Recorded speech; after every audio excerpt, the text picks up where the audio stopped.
Let's go.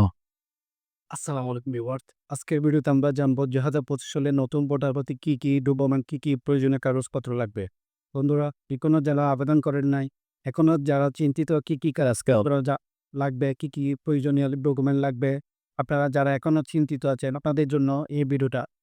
বন্ধুরা, ৩ ফেব্রুয়ারি পর্যন্ত আবেদন চলবে।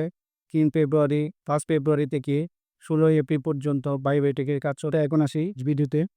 ভোটার হতে কি ডকুমেন্ট কি প্রয়োজনীয় কাগজপত্র লাগবে? ১ নাম্বার ১৮ বছর হতে হবে।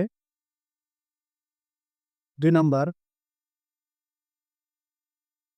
জন্ম নিবন্ধন কার্ড বা জন্ম সনদ বাধ্যতামূলক লাগবে। ৩ নাম্বার শিক্ষাগত যোগ্যতা, কোনো school certificate, JSC, SSC, JDC even না থাকলেও সমস্যা না, বাধ্যতামূলক নয়। ৪ নাম্বার পিতামাতার আইডি কার্ড, পিতামাতা মৃত হলে মৃত সনদপত্র লাগবে। ৫ নম্বর নাগরিক সনদপত্র, চেয়ারম্যান সার্টিফিকেট বাধ্যতামূলক। ৬ নম্বর বিবাহ করে থাকলে বিবাহ নিকানামা লাগবে। ৭ নম্বর বর্তমান ঠিকানার জন্য আপনার কোন স্থানে বর্তমান ঠিকানার জানার জন্য গ্যাস বিল, পানি, বিদ্যুৎ বিল, ওয়াসার বিল যেকোনো একটা ডকুমেন্ট লাগবে।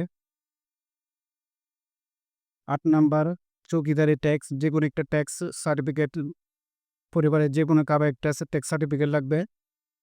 ৯ নম্বর যদি বয়স বেশি হয় একটা অঙ্গীকারনামা লাগবে, কী জন্য, কারণ এর আগে কেন ভোটার হয়নি, ভোটার না হওয়ার একটা সুস্পষ্ট ব্যাখ্যা থাকবে অঙ্গীকারনামায়।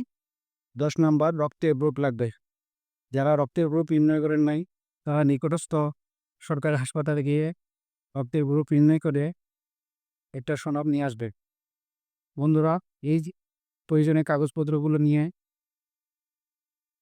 ৩ ফেব্রুয়ারি পর্যন্ত এনআইডি কার্ডের জন্য আবেদন করতে পারবেন।